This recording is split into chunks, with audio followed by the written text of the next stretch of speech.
حویلی کے مرکزی دروازے کے سامنے 2 سیاہ لینڈ کروزرز پہلے ہی تیار کھڑی تھی۔ نوکر سامان احتیاط سے گاڑیوں میں رکھ رہے تھے۔ مہر ہلکے نیلے آسمانی رنگ کے نفیس سوٹ میں آہستہ آہستہ سیڑھیاں اتر کر نیچے آئی۔ اب اس کے چہرے پر زندگی کی رونق کافی حد تک واپس آ چکی تھی۔ کمزوری ابھی باقی تھی مگر وہ پہلے سے کہیں زیادہ بہتر لگ رہی تھی۔ اس کے پیچھے دائی سکینہ بھی ضروری سامان سنبھالے چلی آ رہی تھی۔ حیدر پہلے ہی گاڑی کے قریب کھڑا ڈرائیور کو آخری ہدایات دے رہا تھا۔ آج اس نے سفید کاٹن کا شلوار قمیض پہن رکھی تھی۔ سادہ لباس میں بھی وہ روب دار شخصیت ہر ایک پر بھاری پڑ رہی تھی۔ چند لمحوں بعد شاہ بیگم بھی باہر آ گئی۔ ان کے ساتھ چودھری غضنفر بھی موجود تھے، مگر آج ان کے چہرے کی رنگت معمول سے مختلف تھی۔ وہ بار بار حیدر کو دیکھتے پھر نظریں چلا لیتے۔ مہر احترام سے آگے بڑھی۔ شاہ بیگم نے رسمی انداز میں اس کے سر پہ ہاتھ رکھا۔ اپنا خیال رکھنا، بس اتنا ہی کہا۔ نہ پہلے جیسی سختی نہ کوئی خاص اپنائیت۔ سحر کہیں دکھائی نہیں دے رہی تھی۔ چودھری غضنفر آہستہ آہستہ حیدر کے قریب آئے۔ انہوں نے اس کے کندھے پر ہاتھ رکھا۔ اپنا خیال رکھنا بیٹا۔ حیدر نے مختصر سا سر ہلا دیا۔ جی چچا جان۔ پھر خاموشی سے پیچھے ہٹ گئے۔ حیدر نے خود جا کر گاڑی کا دروازہ کھولا۔ مہر خاموشی سے اندر بیٹھ گئی۔ دائی سکینہ دوسری گاڑی میں بیٹھ گئی تھی۔ چند لمحوں بعد دونوں گاڑیاں حویلی کے بڑے لوہے کے دروازے سے باہر نکل گئیں۔ 2 گھنٹے کے بعد اسلام آباد کی صاف ستھری سڑکیں ان کے سامنے پھیل چکی تھیں۔ دور مارگلا کی سبز پہاڑیاں صبح کی دھوپ میں اور بھی دلکش لگ رہی تھیں۔ کشادہ شاہراہیں، قطار میں لگے درخت، جدید عمارتیں اور شہر کا پرسکون ماحول، یہ سب کچھ مہر کے لیے بالکل نیا تھا۔ وہ خاموشی سے کھڑکی کے باہر دیکھتی رہی۔ اس کے چہرے پر حیرت صاف جھلک رہی تھی۔ کچھ دیر بعد گاڑی شہر کے پوش علاقے F6 میں داخل ہوئی۔ چند منٹ آگے بڑھنے کے بعد ایک اونچا سیاہ خودکار گیٹ آہستہ کھلنے لگا۔ گاڑی اندر داخل ہوئی تو مہر بے اختیار ارد گرد دیکھنے لگی۔ یہ گھر نہیں، کسی شاہانہ جدید محل کا منظر پیش کر رہا تھا۔ سامنے وسیع سرسبز لان تھا۔ درمیان میں سفید سنگ مرمر کا خوبصورت فوارہ مسلسل پانی بہا رہا تھا۔ لان کے کناروں پر کھجور اور جاپانی میپل کے درخت قطار میں لگے تھے۔ پتھروں سے بنی خوبصورت راہداری سیدھی مرکزی دروازے تک جا رہی تھی۔ پورا گھر سفید پتھر اور شیشے کے امتزاج سے تیار کیا گیا تھا۔ بڑی فلور ٹو سیلنگ کھڑکیاں، جدید ڈیزائن اور ہر طرف نفاست نمایاں تھی۔ گاڑی پورچ میں رکی۔ حیدر نیچے اترا۔ اس نے خاموشی سے مہر کے لیے دروازہ کھولا۔ مہر آہستہ سے باہر نکلی۔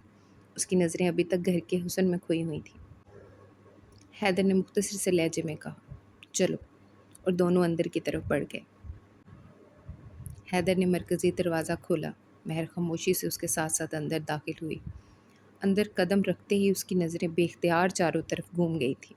سامنے 2 منزلہ بلند لابی تھی۔ چھت سے لٹکا ہوا شفاف کرسٹل کا ایک خوبصورت فانوس پورے ہال کو سنہری روشنی میں نہرا رہا تھا۔ سفید اطالوی ماربل کا فرش آئینے کی طرح چمک رہا تھا۔ دائیں طرف شیشے کی ریلنگ والی جدید سیڑھیاں اوپر جا رہی تھیں۔ بائیں جانب کشادہ ٹی وی لانچ تھا۔ دیوار پر لگا بہت بڑا اسمارٹ ٹی وی، اس کے سامنے ہلکے سرمئی رنگ کے آرام دہ صوفے اور درمیان میں سفید سنگ ماربل کی خوبصورت سینٹر ٹیبل پورے کمرے کو نہایت نفیس بنا رہی تھی۔ لابی کے ساتھ ساتھ کھلا ڈائننگ ایریا بھی تھا۔ 12 افراد کے بیٹھنے کے لیے لمبی لکڑی کی میز بڑی نفاست سے سجائی گئی تھی۔ اس کے پیچھے جدید اوپن کچن تھا۔ سفید کیبنٹس، کالے گرینائٹ کا آئی لینڈ اور جدید مشینوں سے سجا ہوا خوبصورت کچن کسی لگژری میگزین کی تصویر معلوم ہو رہا تھا۔ مہر خاموشی سے ہر چیز دیکھتی جا رہی تھی۔ یہ دنیا اس کے لیے بالکل نئی تھی۔ اسی وقت دائی سکینہ مسکراتے ہوئے اس کے قریب آئی۔ بی بی جی، آئیں میں آپ کو اوپر کا حصہ بھی دکھا دوں۔ مہر نے اس بات میں سر ہلا دیا۔ وہ دونوں سیڑھیاں چڑھ کر اوپر پہنچی۔ اوپر ایک کشادہ فیملی لاؤنج تھا۔ سامنے پوری شیشے کی دیوار سے مارگلا کی سبز پہاڑیاں صاف دکھائی دے رہی تھیں۔ ہلکی ہوا کے ساتھ سفید پردے آہستہ آہستہ لہرا رہے تھے۔ سکینہ نے ایک اور دروازہ کھولا۔ یہ آپ دونوں کا کمرہ ہے۔ مہر اندر داخل ہوئی۔ کمرہ غیر معمولی حد تک کشادہ تھا۔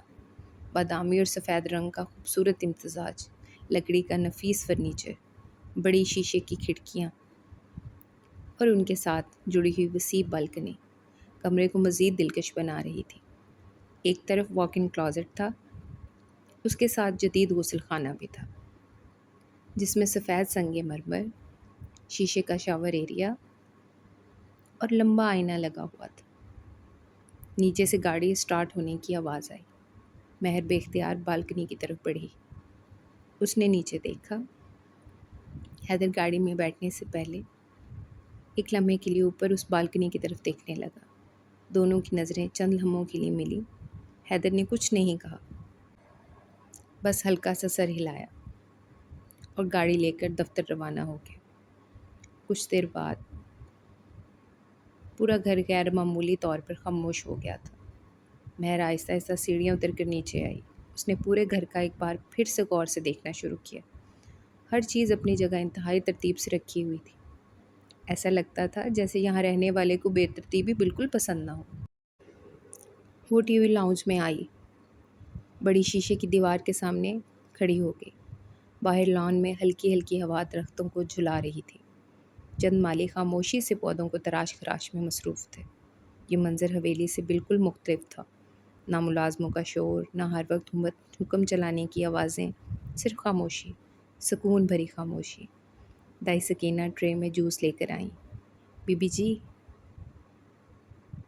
پہلے یہ پی لیجئے۔ مہر نے ہلکی سی مسکراہٹ کے ساتھ گلاس لے لیا۔ شکریہ دائی ماں۔ سکینہ محبت سے اسے دیکھنے لگی۔ آپ کے چہرے پر آج پہلی بار تھوڑی سی رونق آئی ہے۔ مہر نے کھڑکی سے باہر نظریں جما دیں۔ شاید نئی جگہ کا اثر ہے، دائی سکینہ مسکرا دی۔ یا پھر پرانے غم تھوڑے تھوڑے پیچھے رہ گئے ہیں، مہر نے جواب نہیں دیا۔ کچھ زخم ایسے ہوتے ہیں جن کا جواب صرف خاموشی ہوتی ہے۔ دوسری طرف حیدر کی گاڑی ایک جدید شیشے کی عمارت کے سامنے آ کر رکی۔